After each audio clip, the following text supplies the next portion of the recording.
I'm Myriam Jessier, and this is SEO in 2025.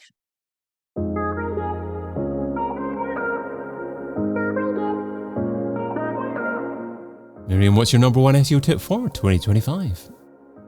So this one is for local SEO. You really need to tackle your local marketing with cognitive insights. And one of the biggest ones is brand familiarity. How do you establish that? And, how do you pay attention to it? Because it can cost you big now. So before half the listeners go and Google cognitive insights, what is it? Ultimately, instead of chasing machines and trying to figure out what they know about humans, how about we figure out humans and machines will catch on?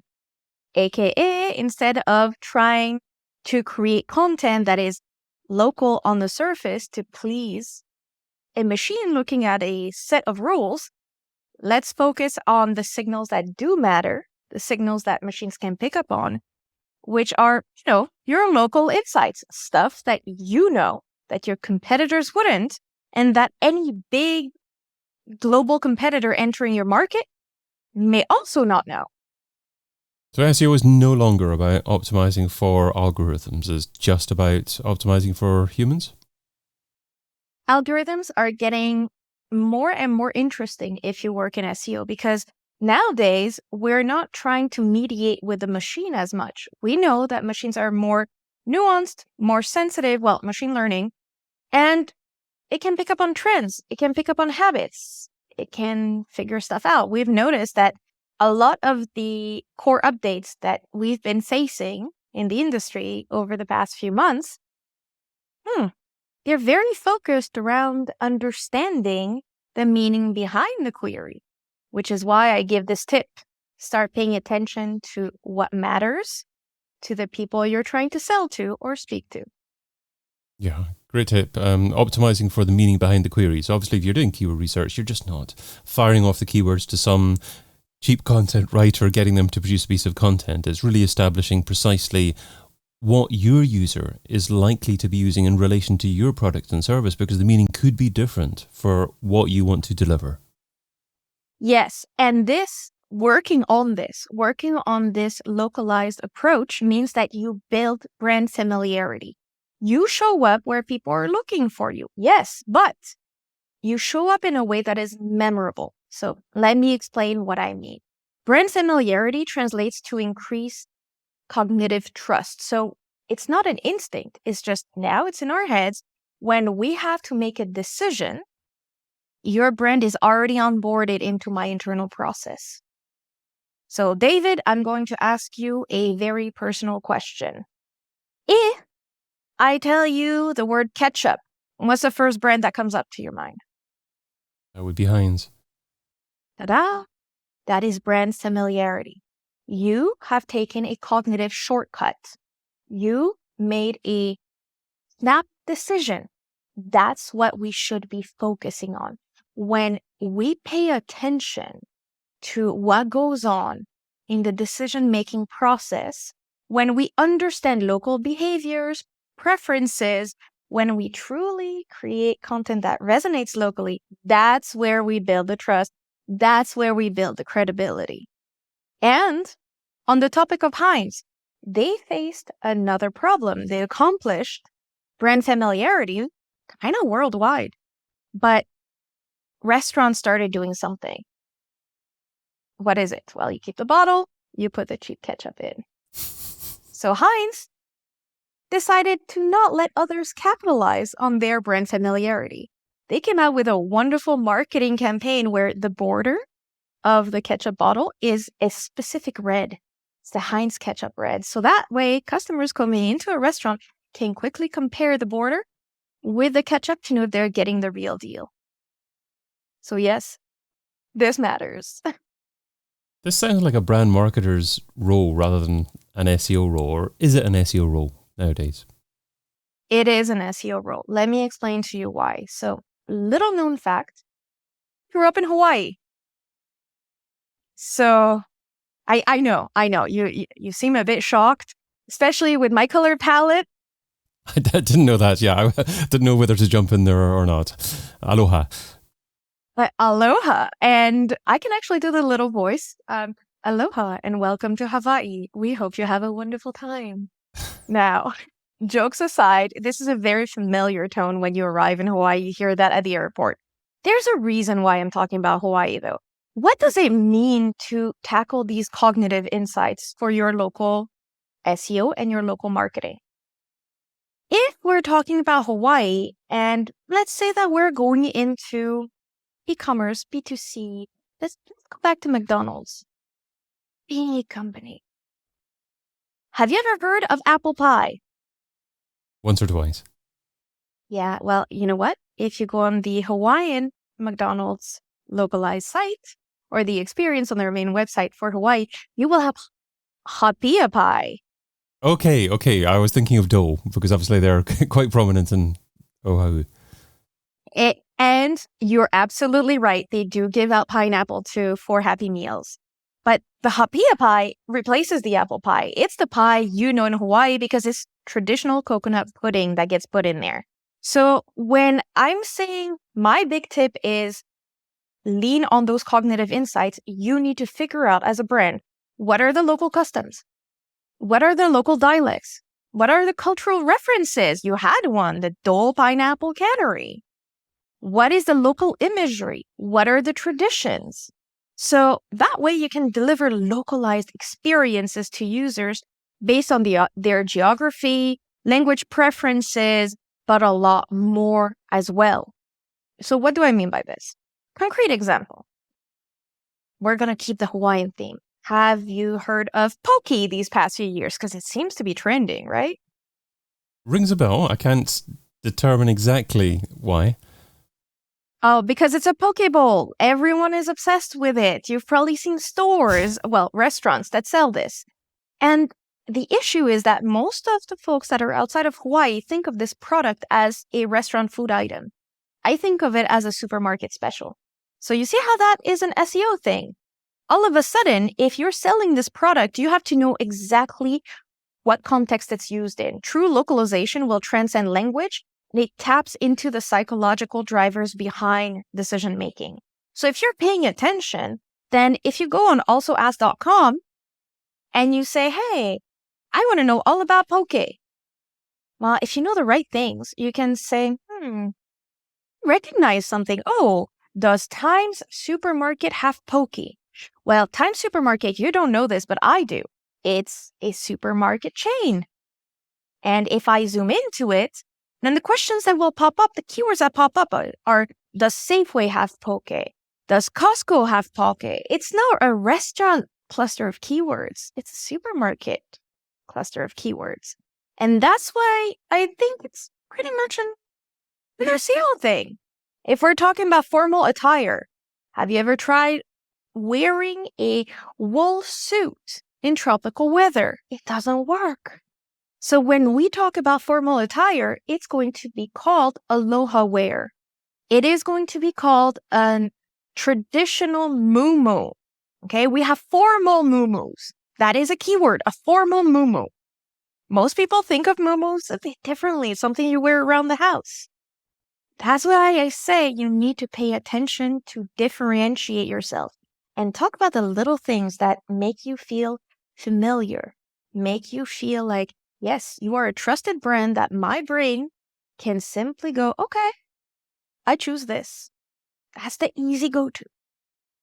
And I think that this emphasizes that there's a massive step change between translated content and hyper-localized content. Yes. And this is key because now we're going to dive into a very, very concrete set of local experiences. So whether you are a big an e-commerce giant looking to enter a market or a small local brand, if you localize your promotions, well, the keywords you're going to find, they're different because once again, you're focusing on knowing what people are familiar with in specific locales. So if I talk to you about a Kama'aina discount, first of all, you're going to ask me, how do you spell that? And the second question is, what is that? Well, it's a very specific tradition, quote unquote, for locals where if you're a local and you live there or you're born there, you can prove that you are local. You will get discounts in restaurants, in hotels, in different areas of the islands, something that tourists will not have. And this means that if you are entering the Hawaii market and you don't know about the Kama'aina discount, you may be at a disadvantage with locals. Also means that you're missing out on roughly, let me tell you, because I have the data, Kama'aina hotel rates on Oahu, 3,600 searches as estimated by SEMrush monthly. That's a big chunk to miss out on if you're a hotel. And I'm going to tell you something else that you don't know about Hawaii. Here's how you can tell if you're having the Hawaiian experience. You will go to a store, you will go shopping, and at some point throughout the day, you will hear it at least once. Do you offer a military discount? This often gets asked everywhere. A cashier, like you can go convenience store, you can go to a high-end boutique, doesn't matter. Because yes, there's 3 military bases on one tiny island on Oahu. You can be sure that the local brands, they know you need to offer a military discount because that's a specific local audience. And this customer base, they have different expectations. They have different words, different intents. Once again, I think it's a very, very SEO point. So how do you deliver hyper-localized content to ensure that your brand is uncovered for the phrases that you wish it to be uncovered for? Well, I think let's turn this question around. We are very used to, once again, making sure we want to show up. But what if we look at our website and go, oh yeah, we don't even have a local store page that would be trustworthy. We don't even have the information people are looking for in those pages. So I would take this question and say, if you want to make a difference, then you go into EAT, but applied to what we're talking about. You will use imagery that contains, local scenery, symbols, people, products, and other visual elements that feel familiar. So in Hawaii, if you're going to have someone like me, especially let me describe the vibe. If you're wearing a little off the shoulders, a daisy summery pattern, and you have a blonde person smiling, yeah, this can feel like California. It doesn't really feel like Hawaii. Why? Because the print is off. It's not the right type of flower. It's not the right color scheme. It's not what you would expect to see. So if we're talking about, let's say, ice cream, then there should be a photo with, obviously, shaved ice. Or if you are an international brand trying to move in, you would pick the pineapple flavor to have a photo of. You see what I mean? You see where I'm going with this. But let's dig deeper. You can localize microcopy, meta descriptions, image alt text, the button text. Okay? If you can get reviews, testimonials, local press, this makes a lot more sense to people who are checking the content. I can walk down the main shopping street in Montreal when I'm in Quebec, Canada, and I can know based on the stores, and I can do this online, who is the marketing director from France and who is the marketing director from Quebec, aka French Canada. Because the words they use are not the same. Because even the word sales, in France, we will use sales plural. And in Quebec French, it's sale singular. We announce the big sale, not the sales. So these are the little things where if you're a local, you can tell. And the problem is that if I can tell, but my brain is not hyper-focusing on all of this, I don't narrate this to myself, what does it coalesce into? It coalesces into this feeling that something is off, that I don't quite trust you, that you're not quite the right person for me, not the right brand, even if you show up. And what I'm trying to say is humans take these mental shortcuts, and now search engines are able to do the same thing. So in a competitive landscape, are you saying for local SEO, you can't be a success? You can't be successful at local SEO unless you have local people involved? You don't necessarily need to have local people involved, but you do need to pay attention to things. So what do we pay attention to? If I'm an SEO who doesn't know the lay of the land, the first thing I'm going to notice is the keyword patterns. I will go through internal search. What are people searching for with my brand when they already know me and they want something? I will look at paid keywords. I will look at what we rank for. I will look at what competitors rank for, and you'll start noticing these patterns. And you can ask, why is this happening? Why is this word used instead of the other one I thought I was going to use? Why am I not getting any data actually for the keywords I thought I would target? Because they're not used. And that's what we need to focus on. But not only that, we need to figure out as well, is my competitor so well known in this local market that it becomes a verb, that it becomes the word that describes the product? Because if you're fighting against that, that's complicated. Because, for example, if we're talking about Dole, automatically in Hawaii, we know it's pineapple. Good luck establishing another pineapple brand. If we're talking about Kleenex, yeah, you can advertise your tissues, but you have an additional hurdle here. So you should be aware of this, and you don't need a local to know this. You can find this by having quantitative and qualitative research. But you need to pay attention to this. It's very, very important, because if you don't look into, let's say, regional holidays, color symbolism, laws that you have to keep in mind, you are not going to succeed. And then you will say, oh, this market is complicated. It's not worth our time. No, it's because you have the wrong approach. If an SEO is struggling for time, what should they stop doing right now so they can spend more time doing what you suggest in 2025? Well, my first piece of advice is stop producing generic content that you think will rank. If you really want to go after this market, figure out which markets you want to target. Do not take out the bazooka and try to shoot a fly. That's not how it works, okay? So focus on what matters for you.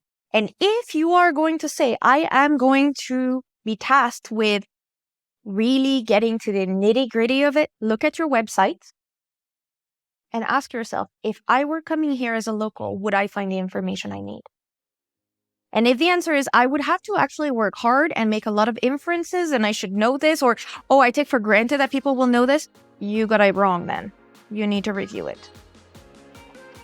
Myriam Jessier is Senior Performance Consultant with Pragum and Neurospicy Agency, and you can find her over at neurospicy.agency.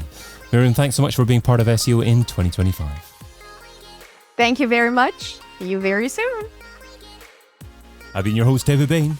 Get your copy of SEO in 2025, the book, over at SEOin2025.com.